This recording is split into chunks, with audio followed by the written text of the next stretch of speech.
यहाँ पर अभी बहुत ही अच्छे अच्छे भजन सभी लोगों ने सुनाए। आप सभी लोगों ने, सभी भक्त जनों ने बड़ा ही सहयोग किया था उन कलाकारों का, और हम भी चाहते हैं कि आप थोड़ा सा हमारा भी सहयोग करें और अपना आशीर्वाद दें। अपने दोनों हाथों को उठाएंगे। कौन कौन से यहाँ पर मैया जी के दीवाने बैठे हैं?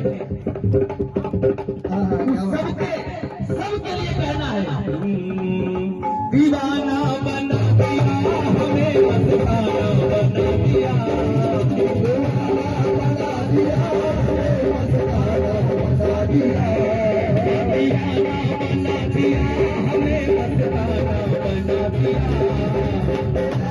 बना दिया हमें, मस्ताना बना दिया।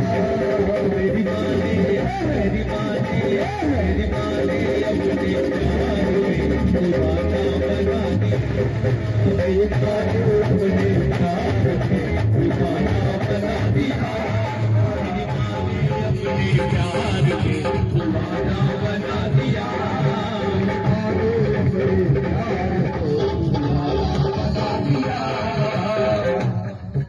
और अब माहौल तो जो बना था थोड़ा बहुत कम हुआ है, लेकिन अभी यहाँ पर जो